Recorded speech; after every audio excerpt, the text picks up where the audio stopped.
किसी जंगल में कालू कौवा अपनी बूढ़ी माँ के साथ रहता था।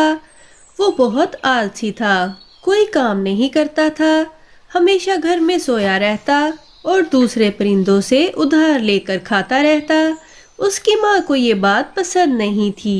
एक दिन कालू कौवा उड़ता हुआ जंगल की तरफ जा रहा था कि रास्ते में उसको एक दरख्त पर बहुत प्यारी सारी कव्वी नजर आती है और तब वो कव्वी के पास जाता है और उसको कहता है, अरे तुम कितनी प्यारी हो, पहले तो तुम्हें कभी इस जंगल में नहीं देखा। क्या तुम यहाँ पर नई आई हो? हाँ, मैंने सुना है इस जंगल में एक नया पार्लर खुला है। मैं तो बस वहाँ पर तैयार होने आई थी। यही करीब में रहती हूँ मैं। तुम तो पहले ही बहुत सुंदर हो। मैं हमेशा से तुम जैसी प्यारी कव्वी के साथ शादी करना चाहता था। क्या तुम मुझसे शादी करोगी? मुझसे शादी करना इतना आसान नहीं है। मैं उस कव्वे से शादी करूंगी जिसकी माँ ना हो और वो मुझे झुमके पहनाए। उस कव्वे से मैं शादी करूंगी। फिर तो मेरी और तुम्हारी शादी पक्की है। मेरी माँ नहीं है और मैं कल तुम्हारे लिए झुमके भी ले आऊंगा। तुम्हारा घर कहाँ है? मैं तो यही पास में रहती हूँ, मगर तुम कल यहीं आ जाना, मैं यहीं मिलूंगी तुमसे। कौवा सोच रहा था कि वो झुमके कहाँ से लाएगा।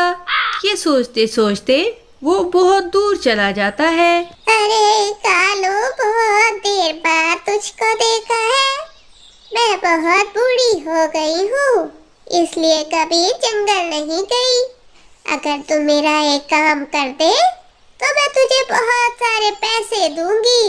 ठीक है चील दीदी, मैं आपके खाने का इंतजाम करके आता हूँ। आप मेरे लिए पैसों का इंतजाम करके रखना।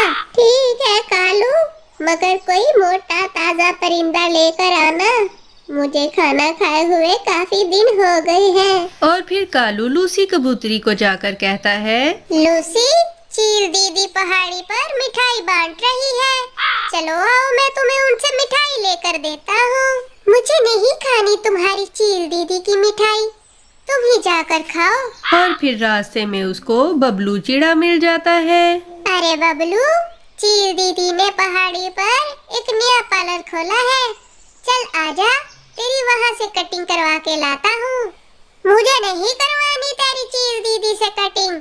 जैसा तू जालिम है, वैसे ही तेरी चील दीदी भी जालिम है। अरे कालू, सारा दिन कहाँ घूम फिर कर आ गया है? कोई काम क्यों नहीं ढूंढता तू?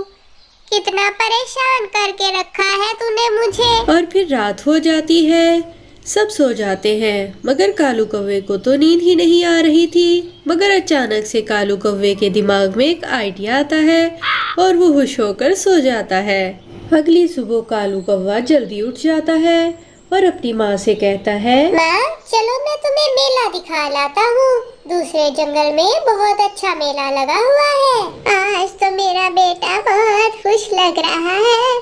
चल ठीक है कालू, चलती हूँ मैं तेरे साथ। अरे कालू, ये तो मुझे कहाँ ले आया है? यहाँ तो कोई मेला नहीं लगा हुआ। माँ, यहाँ मेरी दोस्त चील दीदी रहती है, उसके भी टिकट के पैसे ले लूं, फिर हम सब चलेंगे। अरे कहाँ हो चील दीदी, पैसे ले भी आओ, जल्दी लाओ, मैं टिकट लेकर आता हूँ। ये ले कालू तेरे पैसे, गिल्ले पूरे हैं ना? और कालू पैसे लेते ही वहाँ से भाग जाता है। अरे ये कालू तो मुझे चूना लगा गया है। तू तो इतनी बुड्ढी कवि है, तुझे खाकर तो मेरी चोंच भी गीली नहीं होगी। अरे क्या क्या कह रही हो? तुम मुझे खाओगी? हाँ बुड्ढी कवि, वो कौवा तुझे पैसों के बस यहाँ बेच कर गया है। अरे ये क्या कह रही हो तुम? वो कौवा कोई और नहीं, मेरा बेटा है। अरे रे रे, इतने इतने जालिम परिंदे देखे हैं, मगर ऐसा परिंदा नहीं देखा। जाओ कव्वी, अपने घर जाओ, मैं तुझे नहीं खा सकती। और फिर कौवा वहाँ से सीधा झुमके लेकर कव्वी के पास आ जाता है। मेरी प्यारी कव्वी, देखो तुम्हारे लिए झुमके ले आया हूँ। चलो अब हम दोनों शादी कर ले। अरे रुको रुको कव्वे, ऐसे शादी थोड़ी होती है। मुझे थोड़ा तैयार तो होके आने दो। तुम यही इंतजार करो, मैं अभी आती हूँ। कौवा वहां बैठा रात तक इंतजार करता है और रोता है क्योंकि कौवी तो उसके झुमके लेकर भाग गई थी। और फिर जब कौवा अपने घर आता है तो अपनी माँ को अपने सामने देखता है। अरे कालू, ये तूने अच्छा नहीं किया अपनी माँ के साथ।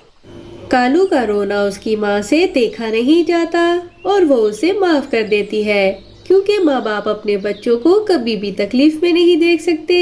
इस कहानी से हमें सबक मिलता है कि हमेशा हमें अपने माँ बाप की इज्जत करनी चाहिए। कहानी अच्छी लगी है तो लाइक करो और मजे की कहानियाँ देखने के लिए चैनल को सब्सक्राइब करो।